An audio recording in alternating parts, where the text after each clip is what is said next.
지켜주시면 감사하겠고, 순서는 이렇게 하겠습니다. 우선 학교의 대표로서 이제 장일중 교수님이 먼저 하시고, 그 다음에 연구기관에서 세 분이 나오셨습니다. 그분들의 의견을 듣고, 그 다음에 지자체를 대표해서 충남에서 국장님 오셨는데 그분의 또 발언을 좀 토론을 듣기로 하겠습니다. 이어서 이제 언론사와 시민단체 듣고 맨 마지막으로 본 행사를 주관하시는 담당 주무과장님이신 국민안전처 홍종환 과장님의 의견을 듣는 순서로 좀 해보겠습니다. 자, 먼저 장일중 교수님 토론 부탁합니다. 네, 안녕하세요. 과천대학교 장일중입니다. 4분이요? 예, 4분 동안 4분입니다. 얘기를 하기가 조금 네. 뭐 하여튼 맞추도록 하겠습니다. 오늘 이게 그 걷기 좋고 안전한 보행 도시 만들기 국제 세미나가 사실 너무 좋습니다. 왜 그러냐면 얼마 전까지는 교통 분야에서 우리가 뭐 자동차 빨리 가는 거, 또 좋은 슈퍼하이웨이 만드는 거 뭐 이런 거 했는데, 그 동안에 우리 하동익 교수님하고 국민안전처에서 정말 고생하셔서 이렇게 국제회의 된 거는 정말 첫째로 우리나라가 그 정도로 잘 살게 됐다는 거하고, 이제는 교통이 올바른 패러다임으로 가고 있다는 거를 생각할 수가 있는데요. 다 좋은 발표 잘 들었습니다. 이렇게 말씀드리면 기분 나쁘실 수도 있는데, 사실 교통하시는 분들 다 아는 내용들이고요. 정말 다 아는 내용들인데, 제가 말씀드리고 싶은 거는 이거는 중앙정부하고 지자체의 의지에 달려있다라고 생각을 합니다. 우리나라 6m에서 9m 도로, 생활도로에서 교통사고 많이 나는 거 다 알고 있고요. 도시계획 새로 하고 신도시 만들고 도시 재생하는데 예전의 문제점들 다 그대로 답습하고 있고, 그리고 불법 주차 정말 문제 많고, 그다음에 아까 스피드 컨트롤, 이 제한 속도 문제 정말 많은 거 다 알고 있습니다. 그래서 그냥 간단하게 다 아는 내용들이지만 우리 중앙정부하고 지자체에서 이것만은 꼭 하자. 그래서 보행자 사고를 줄이자, 이 얘기를 좀 말씀드리겠습니다. 6m 이상 9m 도로에서는 사실 도시계획 단계에서부터 13m 정도의 도로로 만들어주고, 그리고 그 상업지역에 이 패러럴 파킹을 갖다가 만들어줘야 될 것 같습니다. 그리고 이 이제 기존에 계획된 그 도로 같은 경우에는 그 9m 도로, 9m에서 6m 되는 도로에 그렇게 할 수가 없는 경우에는 시케인, 초커, 넥다운 이런 거를 그 주차장을 만들면서 이런 효과를 볼 수 있는 거를 좀 했으면 좋겠고요. 그다음에 일방 통행이 반드시 될 것 같습니다. 이 도로를 효과적으로 활용하기 위해서는. 그리고 그 단속입니다. 존 30, 생활도로 존 30, 커뮤니티 존 30 이렇게 이제 얘기가 많이 나오고 있는데요. 제가 한 10여 년 전에 연구에서 발표한 내용은 30을 더 스페시픽하게 더 나누자라고 얘기를 했는데, 사실 생활도로에서 존 30으로 달리는 거를 경찰이 단속을 한다라고 만약에 했을 경우에 이 속도계를 보다가 사고 나는 경우도 있을 겁니다. 분명히. 그래서 사이드웍이 있는 이 생활도로에는 30km 제한 속도로 법을 만들고 해주고, 그 다음에 속도가 나지 않도록 물리적으로 운전자가 속도 게이지를 보지 않고 자연스럽게 30이 갈 수 있도록 해줘야 될 것 같고요. 그 다음에 우리나라에 이제 많은 예전 도시에 있었던 내용들, 이런 그 이제 뭐 3m, 6m 도로, 사이드웍이 없는 도로는 쉐어드 스페이스가 우리나라도 해야 되는데, 과연 우리나라가 쉐어드 스페이스를 성공할 수 있을까? 우리나라 사람들이 유럽 국가 사람들이라든지 이런 사람들은 나빠서 못하는 게 아니고요. 사실은 제도적으로 문제가 있다라고 봅니다. 그래서 이런 도로에는 제한 속도를 아주 운전자가 편하게 보행자를 추월할 수 없는 속도로 운행을 해야 된다라고 해서, 보행자를 추월하면 바로 보행자가 신고할 수 있는 이런 환경을 만들어줘야 됩니다.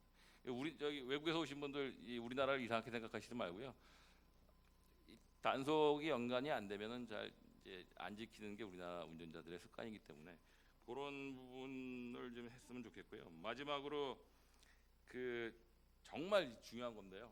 우리가 뭐 교통 영향 평가라든지 건축 심의라든지 이런 거를 하는데, 이 사실은 아까도 제가 말씀드렸다시피 예전에 문제점이 있었던 게 그대로 돼가고 있고요. 그 다음에 이제 교통 영향 평가 이런 것도 이게 규제다 뭐 이래가지고 이제 잘 이렇게 완화를 시키고 있는데, 이건 보행 안전이기 때문에 새로 짓는 건물이 들어간다든지 새로 도시를 만든다든지 아니면 기존 도시라든지 이런 데에서 보행 안전성 평가 제도가 반드시 도입이 돼야 됩니다. 그래서 보행 안전성 평가를 도입을 해서 이 보행자들이 안전하게 다닐 수 있는 데를 만들어 주면 될 것 같습니다. 4분이 1분이 지났습니다. 맞습니다. 그래서 이걸로 마치도록 하겠습니다. 다시 한번 우리 국민안전체하고 이제 지자체 부탁드리는데요. 보행 안전성 평가는 반드시 도입이 돼야 될 거라고 생각을 합니다. 그래서 우리나라의 한국 맞춤형 보행 환경 개선 사업이 진행이 되어야 된다고 생각을 합니다. 이상입니다. 예, 감사합니다, 교수님. 자, 뭐 숨가쁘게 바로 갑니다. 한상진 코티 그룹장님 부탁합니다. 네, 안녕하세요. 한국교통연구원의 교통안전그룹 맡고 있는 한상진입니다. 오늘 작년에 제가 이 자리에서 발표를 했었는데 오늘도 그 좋은 발표를 작년보다 훨씬 더 좋은 내용이었다고 저는 개인적으로 생각을 합니다. 무동 교수님, 박소영 교수님, 그다음에 마쓰이 야스히로 씨, 그리고 강진동 과장님, 마리오 알버스, 우리 심재 연구위원님 너무 감사드리고요. 하나하나 뭐 다 맞는 얘기라서 더 뭐 코멘트 해드릴 건 없는 것 같고요. 이런 주장들이 현실로 이행될 수 있기를 기대합니다. 그러면서 느끼는 점 몇 가지를 좀 7가지를 정리해봤는데요. 먼저 그 제프 스펙이라는 분이 워커블 시티라는 책을 쓰면서 저한테 놀라운 표현을 하나 썼어요. Kill the traffic engineers first라고. 이게 보행 사업의 최대적은 교통공학과라는 얘기죠. 그리고 제가 오늘 또 한번 느꼈습니다. 이제 그 5030을 이제 저희 이제 연구 그룹 박사님들 뭐 저를 필두로 해서 열심히 뛰고 있는데 경찰청이 이제 움직이다 보니까 세종시가 어떻게 이제 50km 속도 제한을 도입하기로 했는데 뭐 그런 얘기가 뭐 이렇게 나오는데 저한테 스쳐 지나간 얘기 하나. 아니 속도를 낮춰서 사고를 줄이는 거는 누가 못해. 속도 높은 상태에서 사고를 줄일 수 있는 방법을 찾아야지라는 얘기를 이제 트래픽 엔지니어가 한 거죠. 일단 그 얘기는 싫다는 얘기입니다. 속도 줄이는 것 자체는 사실 저도 그런 방법이 있으면 좋겠지만 아직까지 그것을 발견한 세계 어디에서도 그걸 발견하지 못한 것 같고 물론 뭐 우리가 그 오토노머스 카 같은 그 자율주행 차 시대에는 혹시 모르겠지만 지금으로서는 쉽지 않은 일이다. 5030이 현실적인 대안이고 그것이 사람과 차 여러 교통수단이 같이 더불어 살 수 있는 좋은 방안이 될 수 있으리라고 생각을 합니다. 그리고 두 번째는 교통도 문제지만 사실 이제 뭐 토의라서 좀 약간 비판적으로 보면 도시 계획이나 설계 차원에서도 뭔가 좀 반성할 것이 분명히 있다고 생각을 합니다. 저희가 이제 그 교통 안전 측면에서는 항상 그 도시가 만들어진 다음에 하게 되는데요. 그 단독주택지에서 보행자 사고가 뭐 한 70% 정도 뭐 난다고 하는데, 근데 제가 이렇게 보니까 90년대에 개발된 신도시나 2000년대에 개발된 신도시나 2010년에 개발된 신도시나 단독주택지구의 개발 방식은 큰 변화가 없었다. 6m 도로가 항상 기본이고 도로에는 아무런 보행자 시설도 없고 트래픽 카밍 매저도 안 들어갑니다. 그래서 이 개발 단계에서 LH 공사가 됐던 SHA 공사가 됐던 단독주택지 안전을 어떻게 할까? 가로막 패턴을 지금처럼 계속 격자형만 유지할 것인가? 뭐 속도를 줄이는 방안, 보행자 네트워크를 어떻게 낼 것인가 진지한 고민이 분명히 필요한데 우리는 과거 40년 동안 그런 부분 크게 관여 안 했고 관성적으로 계속 답습해 온다. 제일 큰 문제 그 주차 문제가 그 스크린 이펙트 때문에 굉장히 큰 문제인데 그 부분이 개선이 안 돼서 도시 쪽에서도 그런 부분이 좀 개선이 분명히 필요하다고 생각을 합니다. 제가 그런 연구를 오래 하고 있어서 좀 더 그 같이 어떻게 이 문제를 풀지 찾아갔으면 좋겠습니다. 세 번째는 우리가 그 민간 개발업자에게도 이제 시각의 좀 변화를 전문가 집단이나 관에서 좀 인커리지 해줄 필요가 있다. 미국에서 디벨로퍼는 그러니까 개발업자는 민간의 경우에서도 점차적으로 제가 듣는 얘기로 제가 읽는 얘기로는 워커블 디벨롭먼트가 굉장히 강조되고 있다. 그러니까 이 쇼핑센터를 개발을 할 때 이 보행자가 대중교통으로 편하게 이용해서 쇼핑하고 갈 수 있는 데가 자동차 가져와서 쇼핑하는 데보다 훨씬 더 장사가 잘 되더라. 개발이익이 훨씬 크더라라는 게 민간에서부터 먼저 이렇게 그 전파가 되고 있다고 합니다. 자, 아까 그 마리오 씨가 보여주신 그 설계 방식이 개발 방식이 실제로 미국에서부터 시작이 되고 있다는 거죠. 우리나라도 그런 식의 개발이 좀 더 많이 보편화되고, 물론 우리나라는 미국에 비해 훨씬 더 워커블한 시티이긴 하지만 그 보행에 대한 가치를 다시 한번 느끼게 그 사회적으로 좀 경각심을 불러일으켰으면 좋겠고, 그다음 네 번째는 스크린 이펙트라고 우리가 얘기하는 가림 현상. 보행자 사고의 대부분은 가림 현상 때문에 스크린 이펙트라는 것 때문에 발생합니다. 주차된 차가 있는데 갑자기 보행자가 뛰어들고 그 뛰어드는 그 사이에 그 주차한 차가 시각을 운전자도 가릴 뿐만 아니라 보행자도 가리죠. 양쪽이 못 보니까 그냥 갑자기 튀어나오는데 양쪽이 다. 그거는 이제 우리나라만 그런 게 아니라 그러니까 서양 마찬가지인데, 그것에 대한 안전 교육이 우리 굉장히 좀 미흡하다. 그래서 국민안전처가 그 보행자 사고의 티피컬한 유형은 스크린 이펙트고, 그것을 홍보하는 동영상 같은 걸 좀 많이 만들어서 보급을 하면 좋겠다는 생각이 일단 들고요. 그 다음에 국민안전처를 위해서 강조하고 싶은 것은 지자체의 안전은 국민안전처가 꼭 끌고 나갔으면 좋겠는데, 왜 중요하냐면 사고의 90%는 지자체 도로에서 납니다. 국토부가 관할하는 국도, 고속도로는 10%밖에 차지하지 않습니다. 근데 예산을 보면 지자체 전체가 쓰는 예산하고 국도, 고속도로하고 쓰는 예산하고 거의 비슷합니다. 연장으로 따지면 그 국도, 고속도로가 아마 10분의 1도 안 될 텐데, 그러니까 얼마나 적은 예산이 교통안전 쪽에 지자체에서 쓰고 있는지를 알 수 있고, 제가 조사한 바에 의하면 서울시를 제외하면 국민안전처가 중앙정부에서 주는 사고 잦은 곳 개선 사업, 어린이 보호구역 개선 사업 말고는 교통안전 개선 사업 전혀 안 한다고 해도 과언이 아닙니다. 그래서 어떻게 하면 지자체의 교통안전 예산을 많이 줄 수 있을까? 이 부분 우리 그 전문가 집단 그리고 기재부 절대 잘 설득이 안 되겠지만 어떻게든 그거 찾아가는 방법이 있어야 될 것 같고요. 그다음에 중앙버스 전용차로가 우리나라에서 굉장히 확대되고 있습니다. 근데 다행스럽게도 실제로 중앙 버스 전용차로에서 사망자 수가 꽤 많은데 저희가 안전대책 그간 고민 안 했는데, 반가운 소식은 일단 세종시에서 고온식 횡단보도를 중앙 버스 전용차로 정류장부에 두기로 했습니다. 지난주에 의결됐고요. 그다음 고양시에서도 버스라도 존 30 도입하겠다. 그것도 지난달에 의결됐습니다. 그래서 이 중앙버스 전용차로 전국으로 번져나가고 있고 좋은 제도이긴 한데, 안전성을 저희가 그간 간과했지만 그 부분 꼭 고려한 설계가 보급되기를 바라고요. 그다음에 마지막으로 도로교통법 제 8조입니다. 지금 보차가 구분되지 않은 도로에서 차가 조심하는 게 아니라 사람이 조심하도록 우리가 법에서 그렇게 정하고 있는데요.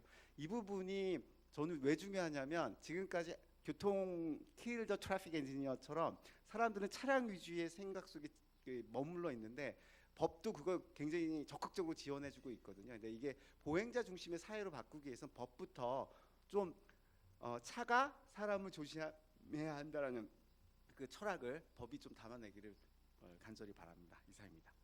네, 감사합니다. 다음 이어서 강동수 교통안전공단 연구원장님 부탁드리겠습니다. 예, 바로 진행하겠습니다.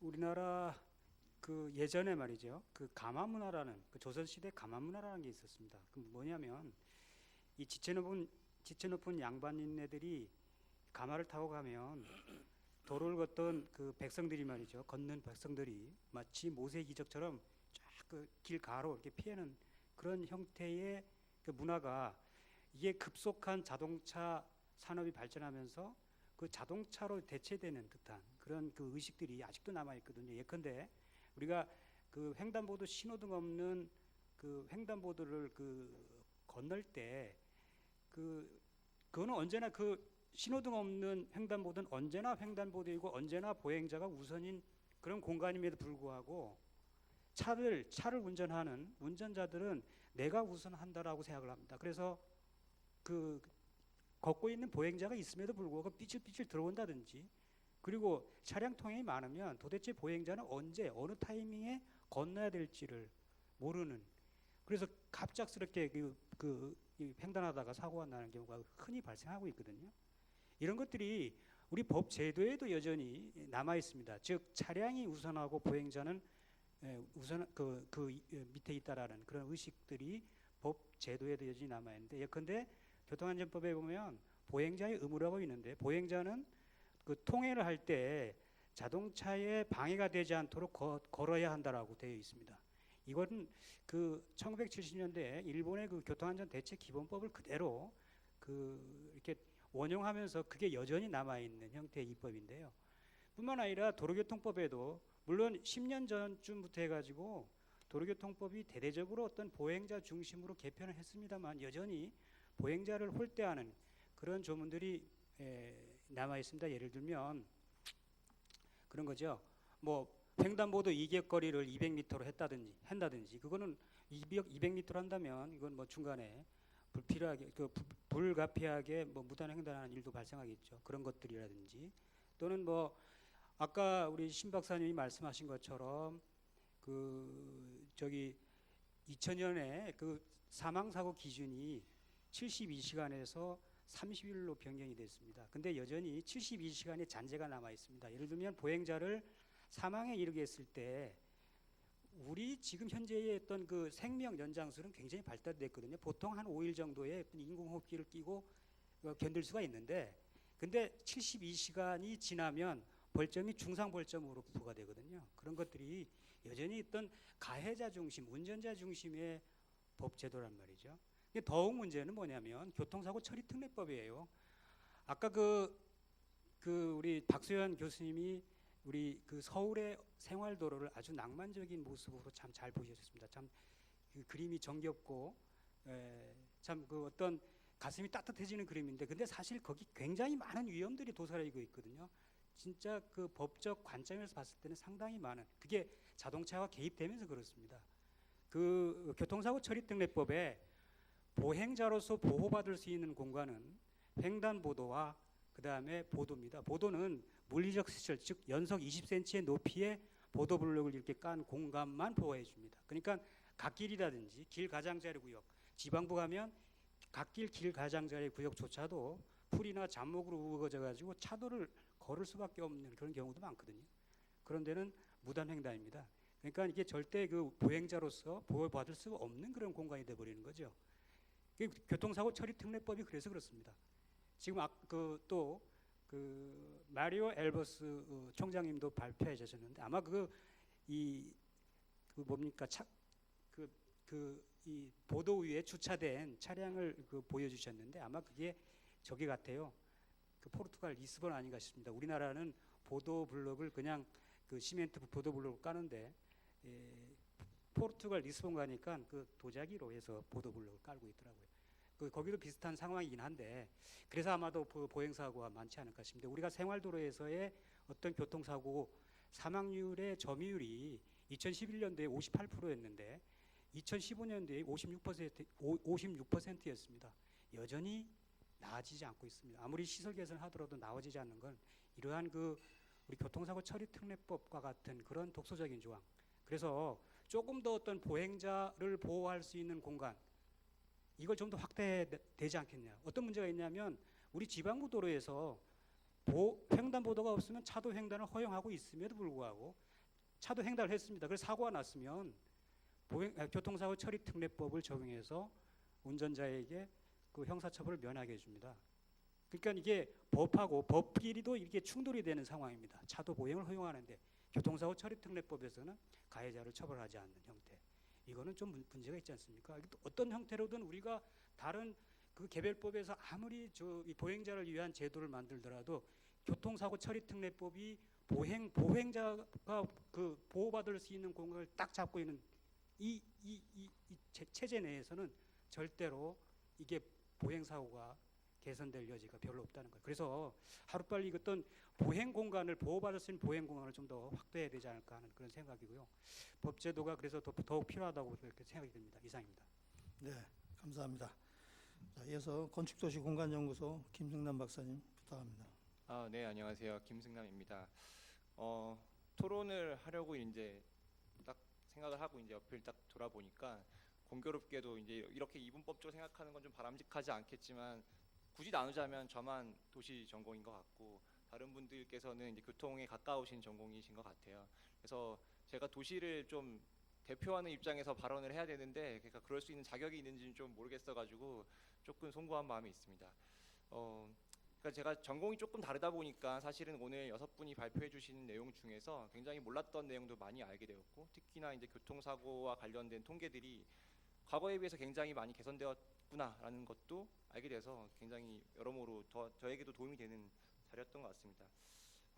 저는 뭐 한 3가지 정도 말씀을 드리고 싶은데 일단 여러 통계를 워낙 많이 보여주셔가지고 제가 통계 측면에서 우리나라가 잘하고 있는 점하고 못하고 있는 점을 2가지를 발견할 수 있겠더라고요. 각각 하나씩.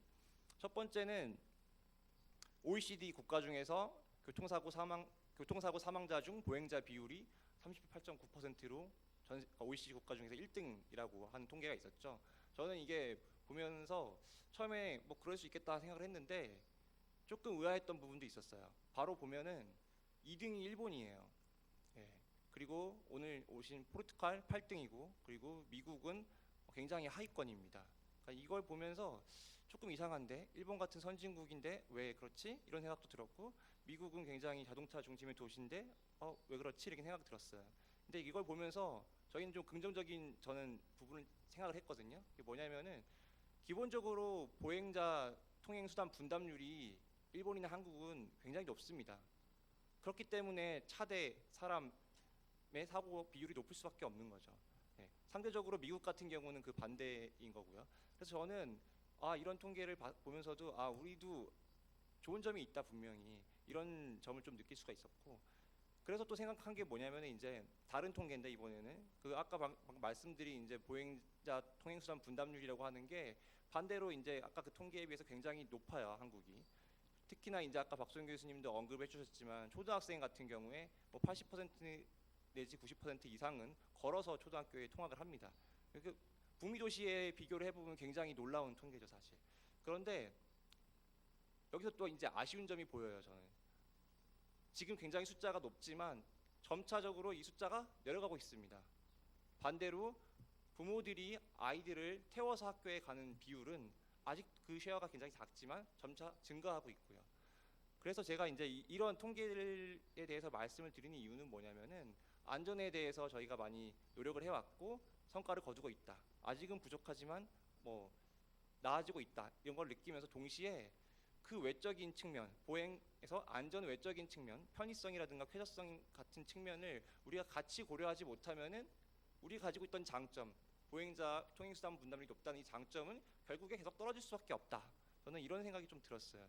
그래서 아무래도 이제 뭐 안전 측면이나 이런 것부터 같이 노력을 해야 되겠지만 뭐 쾌적성 측면 같은 경우는 뭐 저처럼 도시성을계를 전공을 하거나 혹은 뭐 건축을 전공하시거나 아니면 조경을 전공하신 분들의 노력이 필요하다고 생각을 하고요. 그리고 이제 편의성 측면에서는 가장 중요한 게 이제 기본적으로 여러 가지 요소가 있겠지만 공간 자체가 제공이 돼야 됩니다. 그런데 기존의 가로에서 보행자의 편의를 위한 공간을 마련해 주기 위해서는 반대로 차량이 이동할 수 있는 공간을 양보해 줄 수밖에 없는데 그 부분에서 저는 교통을 전공하시는 분들께서 여기 계신 분들은 물론 굉장히 많이 생각이 열려 있는 분이시겠지만 그런 부분들은 많이 양보를 해주셨으면 좋겠다라는 생각이 듭니다. 그래서 이제 아까 장일준 교수님께서 보행 안전평가라는 거를 이제 만들어야 된다라고 말씀하셨는데 제가 굉장히 적극적으로 동감을 하고요. 안 그래도 최근에 이제 올해 6월에 싱가포르에서 보행 영향평가 제도가 도입됐습니다. 그래서 일정 규모 이상의 개발 사업이 일어났을 때 그 개발 사업이 주변에 영향을 미치는 보행 환경에 영향을 미치는 것들을 평가를 해서 그 평가가 이제 통과되지 못하면 개발 사업을 할 수 없는 심의를 통과하지 못하는 그런 거죠. 근데 거기서도 같이 보고 있는 게 보행 안전도 보지만 이 개발 사업이 주변의 보행자의 네트워크를 뭐 방해하진 않느냐, 이것 때문에 통행이 더 어려워지지는 않느냐, 혹은 이것 때문에 보행 쾌적성이 떨어져서 사람들이 더 이상 걷지 않게 되는 건 아니냐, 이런 것들을 같이 보게 됩니다. 그래서 그런 것들을 좀 같이 고려한 보행 영향 평가 제도가 만들어져야 된다고 생각을 하고요. 그게 이제 제가 첫 번째 드릴 말씀이었고요. 두 번째는 이제 뭐 이런 토론의 자리에서는 언제나 나온 얘기인데 보행자의 안전을 고려한 문화나 그 인식 수준의 향상이 굉장히 중요하다고 생각을 합니다. 제가 이 말씀을 드리는 이유가 오늘 사실은 발표해 주신 무동 교수님을 제가 차로 여기 모시고 왔어요. 저는 이제 좀 시간이 다급해가지고 조금 평소 습관이 저도 모르게 나왔던 것 같은데 교수님께서 뒷자리에 앉으셔가지고 이렇게 이렇게 잡고 계시더라고요. 굉장히 걱정하시는 표정으로. 그래서 아 이거 오늘 이제 이런 토론도 해야 되는데 나 너무 부끄러운 거 아닌가 이 생각이 굉장히 들더라고요. 그러면서 조금 조심해서 운전을 했는데 이게 결국엔 저같이 난폭 운전하는 사람들을 법적으로 벌금도 많이 물리고 잡아가야 된다고 생각을 하는 거예요. 그러니까 그런 부분들이 조금 법적으로 좀 개선이 됐었으면 하는 생각이 들고요. 그리고 마지막으로 한 가지만 말씀을 드리면은 이거 사실은 제가 말씀드려야 되는 내용은 아닌 것 같은데 제가 아까 다른 박사님들께서 말씀 주셨지만 그 다 내용은 알고 있다. 장일준 교수님께서 말씀해 주셨죠. 어떻게 해야 되는지는 다 알고 있다. 그런데 중앙정부 그리고 지자체에서 의지가 중요하다 이런 말씀하셨는데 제가 보면은 정말로 보행자 안전과 보행 환경 개선과 보행 활성화를 정말로 중요하게 생각하느냐라고 보면은 안 그런 것 같기도 하다는 생각이 가끔 들어요. 왜냐하면은 저희 조직 구조를 보면은 우리나라의 보행을 관할하는 법은 보행 안전 및 편의 증진에 관한 법률인데 이 법을 소관하는 부처가 국민안전처, 안전정책실, 안전개선과에, 교통안전계획 그리고 일부 사업입니다. 그 중에서도 이 인력으로 보행 정책을 논하고 있는 거죠. 준비하고 있는 거고 이게 지자체 레벨로 떨어지면은 저는 더 열악하다고 생각을 해요. 보행 정책과가 있는 시가 서울시 말고는 사실은 잘 모르겠거든요. 서울시도 얼마 전까지만 해도 보행 자전거과가 이번에 보행과로 바뀐 거죠. 그렇죠. 이런 것처럼 정말로 이게 우리한테 정말 좋은 거고 우리가 장려해야 된다고 생각을 한다면은 우리 중앙부처나 지자체에서도 이와 관련된 업무를 수행할 수 있는 여건이 좀 마련이 돼야 되지 않나 좀 이런 생각을 해봤습니다. 이상입니다. 네, 수고하셨습니다. 자, 조금 제가 좀 이렇게 좀 숨을 돌리고 분위기를 유도하려고 해도 너무 제가 가진 시간이 너무 적기 때문에 이 능력을 더 이상 발휘를 할 수가 없겠네요. 자, 그래도 조금 웃으면서 여유를 가지고 자리를 같이 했으면 좋겠습니다. 자, 이제 전문 연구기관에서 말씀들이 끝났는데 지방 정부를 대표해서 오셨습니다. 그래서 지방 정부에서 어떤 시각을 갖고 있는지 또 오늘 이 자리에 와서 어떤 걸 느꼈는지 좀 한번 들어보는 시간을 갖도록 하겠습니다. 자, 박재현 충청남도 건설교통국장님 부탁합니다. 예, 충남도 건설교통국장입니다.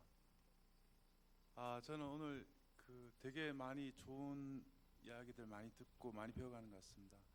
우리 충남도의 경우에는 이제 예산이나 이런 부분들이 많이 부족하기 때문에 그 도로의 신설 확충에 많은 예산을 투입하지는 못합니다. 그래서 저희의 정책 방향은 많은 도로를 새로 만들거나 넓히기보다는 기존에 있는 도로를 안전하게 만들려고 지금 정책 방향을 끌어가고 있습니다. 그래서 도로의 유지 관리라든가 안전 부분에 대한 예산 투자를 많이 늘리고 있습니다. 그래서 특히 이제 교통사고 줄이기도 저희의 큰 목적인데 그동안에 저는 개인적으로 이걸 어떻게 전문적으로 해야 될까에 대해서 좀 이렇게 방향이 잘 안 보였는데 오늘 와서 많이 배우고 참 좋은 시간이 됐던 것 같습니다. 그 지방 정부에서도 도로 건설에 대한 전문가는 많지만 이게 안전에 대한 전문가는 조금 부족했던 것 같고 특히 이제 지방에서는 이런 전문가분들과 이야기할 수 있는 기회가 참 없었는데 오늘 굉장히 좋은 기회가 된 것 같습니다. 근데 하나 좀 부탁드리고 싶은 거는 많은 발표들이 도시 중심으로 되어 있습니다.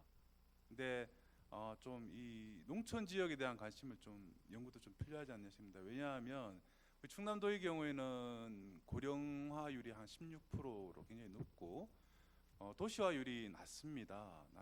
낮은데도 우리 충남도의 경우에는 교통사고 발생 건수는 적습니다. 타 시도에 비해서. 하지만 사망자 수는 높습니다. 그게 이제 이 농촌 지역에 대한 특성인데요. 오히려 도시 지역보다 더 열악합니다. 왜 그러냐 하면 고령자의 운전자가 많습니다. 왜냐하면 대중교통이 불편하기 때문에 고령자가 직접 운전하는 경우가 많고요. 대중교통이 불편하기 때문에 직접 차를 이용할 수밖에 없는 상황들이 많습니다. 그래서 저희들도 이 사망자 수를 줄이기 위해서 굉장히 노력하는데 그런 부분에 대한 연구가 좀 필요하지 않나 생각하고요. 시간이 없기 때문에 현장에서 제가 느낀 점 몇 가지만 말씀드리겠습니다. 회전교차를 굉장히 많이 만들려고 합니다. 저희는 웬만하면 회전교차를 하려고 하는데 얼마 전에 제가 국도상 회전교차를 만들려고 했더니 설계 기준상 안 된다 하더라고요. 왜 그러냐 물어봤더니 설계 속도가 70km 이상인 경우에는 회전교차로를 못 들어가더라고요. 그래서 저는 왜 그런가라는 생각을 좀 하게 됩니다. 다시 한번 생각을 바꿔볼 필요가 있는 것 같습니다.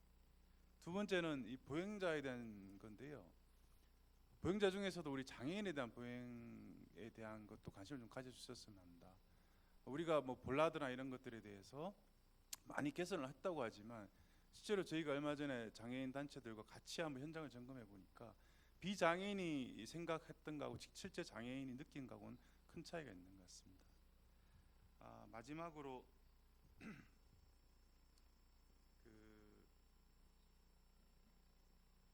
예, 시간상 이 정도로 하겠습니다. 더 네. 하면 좀 늦을 것 같아요. 예, 감사합니다.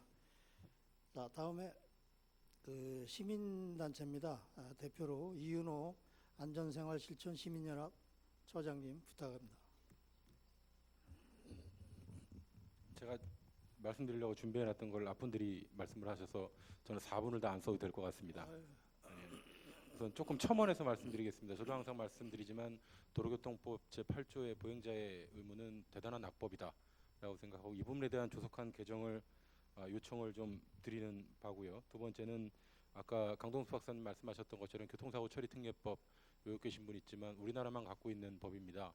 교통사고가 발생을 해도 종합보험에 가입해 있으면 11대 중대 항목을 빼고는 면책된다. 참 그렇죠. 저는 여기에 폐지할 수 없다라고 하면 보행자 보호 의무를 위반했을 경우에는 11대 특례 항목에서 12대 특례 항목으로 포함을 시켜서 가중 처벌하자라고 얘기를 합니다. 그래서 가중 처벌은 아니죠. 이 처벌 자체를 받는 게 12가지밖에 없는 거니까 가중 처벌은 아닌 것 같고요. 또 아까 저 여기 계신 분들 뭐 특히 미국 분 계시지만 과연 우리나라에서 운전하면 미국처럼 운전할까? 저는 아니라고 봅니다. 이것도 김승남 박사님 의견에 묻어서 가는 거긴 하지만 여튼 이분들이 와서 운전하면 훨씬 더 난폭할 수 있다라고 생각합니다. 반대로 우리나라 사람들 그 미국 가서 운전하면 되게 그 고양이 앞에 쥐처럼 운전합니다. 이유는 범칙금 수준이 굉장히 높기 때문이죠. 처벌을 굉장히 강하게 하기 때문에 그렇습니다. 저는 그게 인성의 문제나 가지고 있는 개인적인 능력이라고 보지는 않습니다. 그만큼 강력하게 처벌을 하고 원칙대로 가는 거죠. 저는 차제에 지금 나와 있는 우리의 범칙금 수준도 2배 이상으로 인상을 해야 된다라고 봅니다. 그런 문화가 조성이 됐을 때 보행자도 보호할 수 있는 것이겠죠. 또 하나 좀 디테일하게 말씀드리면 한 가지는 이 횡단보도 신호 주기 단축 심재익 박사님 말씀하셨는데요. 그거와 더불어서 지금 횡단보도의 보행 시간도 저는 늘려야 된다고 봐요. 지금 성인 기준으로 1m당 1초씩 주고 있는데 지금 어린이 보호구역 같은 경우만 0.8m당 0.8초당 0.8m로 주고 있죠. 1초당. 근데 이것도 전체 신호등 일본처럼 0.8m로도 낮춰야 된다고 보고요. 이게 만약 예를 들어서 3차로 이상의 큰 도로 같은 경우에는 신 박사님 말씀처럼 중간에 교통에 방해가 된다라고 하면 교통선을 설치해 주면 되는 거거든요. 설치해서 잠시 대기했다 갈 수 있도록 한다라고 해야 좀 변화가 좀 이룰 수 있을 것 같습니다. 제 드릴 말씀은 굉장히 많은데 이걸로 가름하도록 하겠습니다. 아유, 감사합니다. 많이 배려해 주신 것 같습니다. 자, 다음 오래 기다리셨습니다. 언론사 정성택 동아일보 기자님 부탁합니다. 예, 동아일보 정성택 기자입니다. 불금의 언저리에 제가 마지막 이제 2번째 발언 기회 받은 것 같은데요.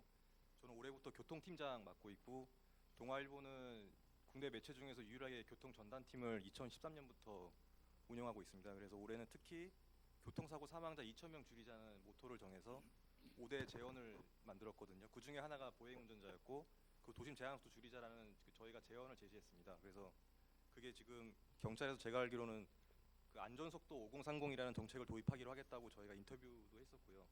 그거 경찰이 추진 중인 걸로 알고 있습니다. 그리고 더불어서 이번에 또 발언이 됐었던 교통사고 처리 특례법 그 안에 보행자 사고도 추가시키는 거 중과실에 그것도 정책을 추진 중인 걸로 알고 있습니다. 그래서 오늘 패널 분들 중에서 경찰 쪽에서 오셨으면은 그거에 이제 좀 차질 없는 진행을 좀 당부드리고자 했었는데 공교롭게도 참석해 주시지 않아가지고 그 뭐 다음 길에 미뤄야 될 것 같고요. 저는 그냥 간단하게 그 한 가지만 말씀드리고 바로 마치겠습니다. 아무도 이 부분에 대해서 언급을 안 하신 것 같은데 제가 4월 22일자로 쓴 내용이긴 한데요. 도로외 구역에 관련된 내용입니다. 도로외 구역은 쉽게 얘기하면 뭐 주차장이나 그다음에 마트 한 주차장, 그다음에 그 아파트 단지 안의 도로 이런 도로인데 이게 지금 우리나라 현실에서는 도로교통법상 그 도로로 포함되어 있지 않습니다. 그래서 교통사고 집계를 하지 않아요. 물론 사고가 나서 신고를 하면 경찰들이 출동을 하죠. 근데 교통사고 통계를 낼 때 여기서 낸 사고는 교통사고로 집계를 하지 않습니다. 집계를 하지 않으니까 실태를 알 수가 없고 대책을 잘 못 만들죠.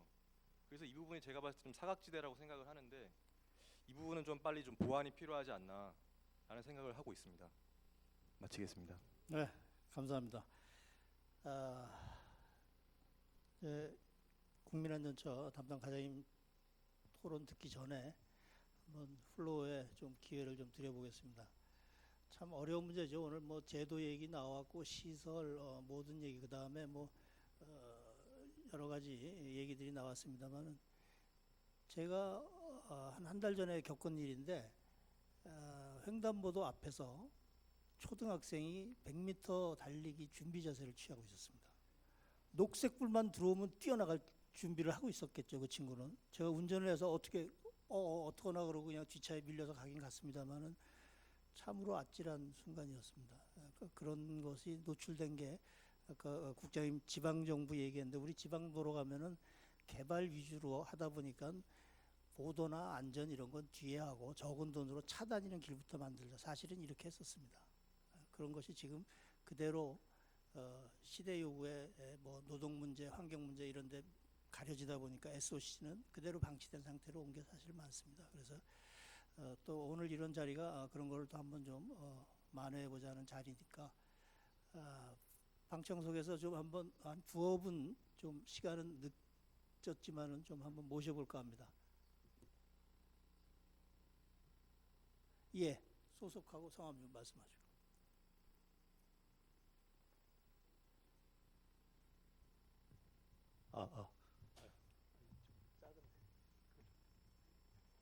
앉아서 하겠습니다. 죄송합니다. 네. 예, 안녕하세요. 저는 지금 대전시청 교통정책과에 근무하는 임정렬이라고 합니다. 사실 좀 제가 좀 짧게만 말씀드리겠습니다. 제가 사실 좀 최근에 좀 방송 프로그램에서 봤는데 그 이경규의 그 양심 냉장고라는 그 프로그램을 좀 최근에 다시 리바이벌해서 지금 나오는 그런 걸 봤습니다.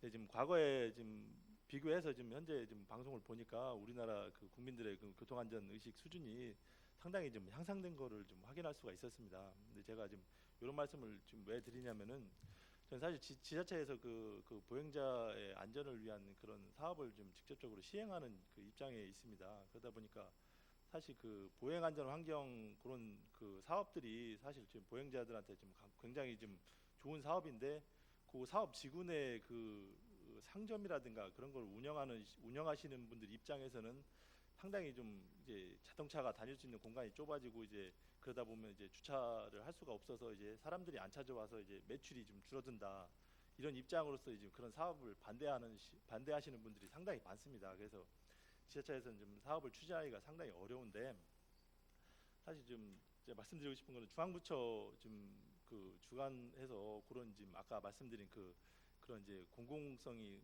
가진 그런 좀 프로그램들을 좀 방송을 통해서 좀 사실 좀 과거에 좀 딱딱한 그런 다큐멘터리 형식으로 좀 그런 거는 많이 좀 봤는데 사실 그런 거보다도 좀 가벼운 좀 예능 형식 프로그램으로 해서 좀 그런 좀 우리나라나 지금 외국의 그 좀 제대로 된 좀 잘된 그런 외국 사례들을 보행 환경 사업을 조성한 그런 사례들을 좀 소개하는 프로그램을 방송을 통해서 좀 국민들한테 좀 방송을 좀 시청할 수 있는 그런 기회를 된다면은 그렇게 지금 이 사업 이렇게 안전한 보행 도시를 만드는 그런 사업 자체가 이제 상당히 좀 국민들 입장에서는 필요하다는 그런 필요성을 느끼게끔 이제 그런 여건 조성을 해준다면은 이제 지자체 입장에서는 이런 사업을 실제로 추진하는데 좀 상당한 도움이 될 수 있을 거라고 생각됩니다. 그래서 좀 짧게나마 말씀드렸습니다. 이상입니다. 네, 감사합니다.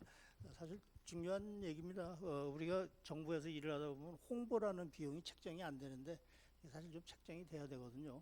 한 20년 전쯤에 자전거법을 만들고 홍보를 그때 하기 위해서 드라마 PD 섭외를 했던 기억이 납니다. 그때 당시에는 내무부였는데 사실은 홍보 교육이 상당히 중요한데 그런 일환이 말씀 안 하셨나 싶습니다. 감사합니다. 또 한 분, 예, 말씀하십시오. 부산시 생활교통팀장입니다. 지난해에 이어서 두 번째 저도 참석하고 있습니다만 더 질적으로 더 향상된 세미나가 되고 있는 것 같습니다. 시간이 없으니까 패널들께서 더 알찬 발표를 해주시는 것 같아서 더 기대가 되기도 합니다. 잘 아시다시피 패널 분들께서도 지적을 해주셨습니다만 이미 조성되어 있는 도로를 바꾸는 게 지방에서는 보통 힘든 일이 아닙니다. 그럼에도 불구하고 국민안전처에서는 보행환경 개선 사업이라는 사업으로 꾸준히 사업을 진행하면서 좋은 호응을 받고 있습니다. 근데 안타깝게도 이런 좋은 사업이 해마다 축소가 되고 있습니다. 그래서 너무 지방에서도 안타까운데 이걸 지방에만 맡겨 놓는 것도 아까 패널분께서 말씀하셨지만 이건 아니라고 생각이 됩니다. 그래서 여기 많이 오신 각 분야의 전문가들 분과 우리 동아일보의 정 기자님 이런 분들이 기재부라든지 요로에 좀 말씀을 많이 하셔서 최소한 지난해 했던 사업이 반토막 정도로 줄어드는 그런 상황은 좀 발생하지 않도록 추진되었으면 좋겠습니다. 이상입니다. 네, 감사합니다. 예산을 투자할 때 안전에 대해서 베니핏 코스트 분석을 합니다. 예를 들어서 돈을 얼마큼 썼는데 사망자나 부상자가 얼마나 줄었냐, 그것을 돈으로 환산하면 얼마냐, 투자비 대용 효과가 있냐 없냐, 이것은 하지 말아야 되는 겁니다. 근데 우리나라는 어쩔 수 없이 이것을 또 예산을 나눠줄 기준으로 한 잣대로 쓰고 있는데 하여튼 중요한 얘기라고 생각되고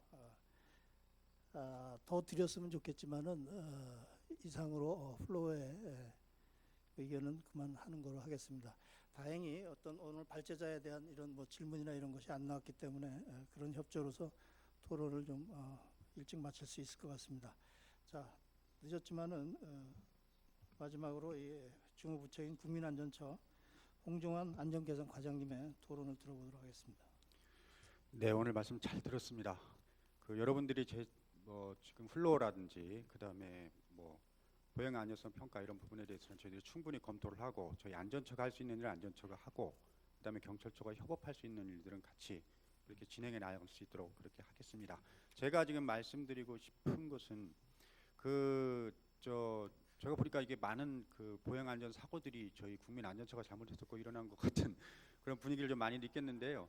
여러분들 제가 얼마 전에 저희 국민안전 지진이 일어났잖아요. 근데 지진이 일어나는 부분에 대해서 많은 사람들이 국민안전처 질타를 했습니다. 사실 근데 그 예전부터 다 이미 준비했었던 분들이 많이 있었습니다. 건물의 내진성 평가 부분에 대해서는 수도 없이 저희들이 중요성을 얘기를 했는데 예산을 반영을 안 했는데 여태까지 이거밖에 안 됐다라고 해서 저희를 많이 두드리더라고요. 똑같은 상황이 아닌가 생각을 합니다. 우리가 보행안전 환경을 개선을 하려면 일단 제도가 갖추어져야 되고요. 그다음에 거기 시설이라든지 장비라든지 이런 게 들어가야 되는 부분이 있고 그다음에 문화가 개선이 돼야 됩니다. 전 개인적으로 생각할 때 같은 삼박자가 맞아 떨어져야 되지만 가장 중요한 것은 문화라고 생각하고요. 그다음에 시설, 그다음에 제도라고 생각합니다. 제가 세종시에 삽니다. 아까 50-30 제도 지금 하고 있다고 하는데 50km, 30km. 세종시에 사는데 제가 이제 보행안전법을 담당하는 주무과장이에요. 중앙부처에 책임을 지고 있는 사람인데 제가 세종시에서 갑자기 출장이 있어가지고서 시속 100km, 100km, 120km를 달렸습니다. 50km 요즘에 하고 있어요.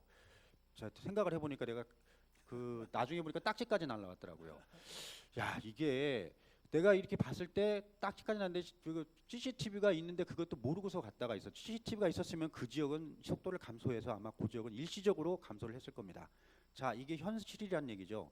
우리가 다 아는데 여기 계신 분들이 특히 다 많은데 내가 주무 담당 과장이 나도 딱지를 뗐더라. 그건 뭐냐면 이론적으로 아는데 내 스스로도 어쩔 수 없는 환경에 의해서는 이렇게 갈 수밖에 없는 거더라. 그리고 평상시 때 그러냐?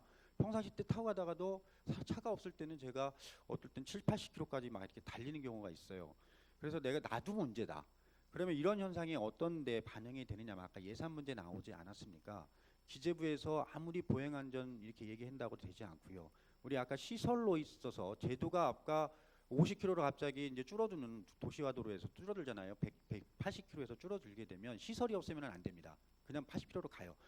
적당한 시설 같은 경우를 해서 속도를 줄이는 것이 중요하기 때문에 일단 돈이 필요한 부분이고요. 그 다음에는 이 예산을 해주는 사람들이 일단 예산을 세주는 사람들이 이게 뭐가 필요하냐? 왜 시설이 줄어들고 50km 줄게 되면은 정체가 된다는 얘기입니다. 그럼 도로 혼잡 비용이 생기게 되죠. 그 경제성 논리로 따지게 되면은 그 부분만 생각을 하는 거죠. 그럼 이 사람들을 어떻게 전환을 시켜야 될 것이냐, 인식 전환이 필요한 겁니다. 여기 계신 분들은 다 그런 정도의 인식을 다 갖고 계시지만 의외로 우리나라 굉장히 막혀 있더라. 우리나라의 마치 문화가. 그래서 이런 문화 자체, 나 스스로의 체감된 문화, 그리고 전반적인 문화가 있어야 되는 부분이고, 아까 양심냉장고 부분 중요한 부분 말씀을 해주셨는데요. 예산이 한계가 있는 부분이지만 앞으로 우리 저 동아일보 기자님도 계시고 가신데 같이 언론사라든지 방송 광고사라든지 싸게 아니면은 아주 사회 공헌 활동을 할 수 있도록 저희들이 적극적으로 노력을 해서 일단 인식을 바꾸고, 그다음에 제도적인 측면 저희가 할 수 있는 부분은 적극적으로 나서서 고칠 수 있도록 그렇게 최선을 다하겠습니다. 이상입니다. 네, 과장님 감사합니다. 자, 뭐 시간이 약간 오버했습니다. 짧게 마무리 말씀드리겠습니다. 도시계획하는 분들 또는 도시 설계하는 분들 많이 이 보행의 중요성을 얘기를 했었습니다. 또 도시 사회학자들도 해왔고, 그런가 하면은 안전하는 교통안전 측면에서도 많이 얘기했고 했습니다. 그나마 안전에서는 조금 얘기가 인식이 되는 분위기였어요. 정말로 우리가 이렇게 많은 사람이 다치는구나, 이런 면에서. 그러다가 이제 국민안전처가 이것을 전담하면서 보행이라는 것이 조금 우리의 그 가치관을 새로 좀 한번 해보자, 이런 입장에 있습니다. 아름답고 좋은 얘기를 해줄 게 많습니다. 많지만은 안전을 잡고 나가야지 그나마 이 정부 구조에서든지 사회 구조에서든지 인정을 그나마 하는 분위기이기 때문에 우리가 지금 안전에 포커스를 둬서 얘기를 하고 있는데, 사실은 지속 가능성이든가 이런 측면에서 자전거, 대중교통, 보행 이것이 아주 중요하다는 것은 세계적인 추세입니다. 그런 차원에서 우리 안전처에서는 이런저런 거를 다 알고 있으면서도 현안 문제를 풀기에 상당히 또 어려움이 많습니다. 타 부처하고 협조 문제. 그래서 이런 뭐 고민이 많은 중에도 오늘 이런 중요한 자리를 또 만드는 것도 이런 노력의 일환이 아닌가 생각합니다. 아무쪼록 각계에서 오신 특히 이제 시민단체, 언론에서 좀 많은 협조를 부탁드리겠고, 그나마 이런 오늘 세미나를 통해서 자동차보다는 보행자 위주로 이렇게 전환되는 사회의 어떤 한 기여가 되는 그런 자리가 아니었나 싶습니다. 자, 여러분들 늦게까지 감사드리고 오늘 토론회를 마치고자 합니다. 감사합니다. 네, 장시간 수고 많으셨습니다. 이것으로 보행안전 국제 세미나를 모두 마치겠습니다. 오늘 세미나를 위해 수고해 주신 발제자 그리고 토론자 여러분과 또 세미나를 끝까지 경청해 주신 내 외빈 여러분께 진심으로 감사드립니다. 저희들이 기념품을 좀 준비했습니다. 나가실 때 출입문 쪽에서 받아가시기 바랍니다. 감사합니다.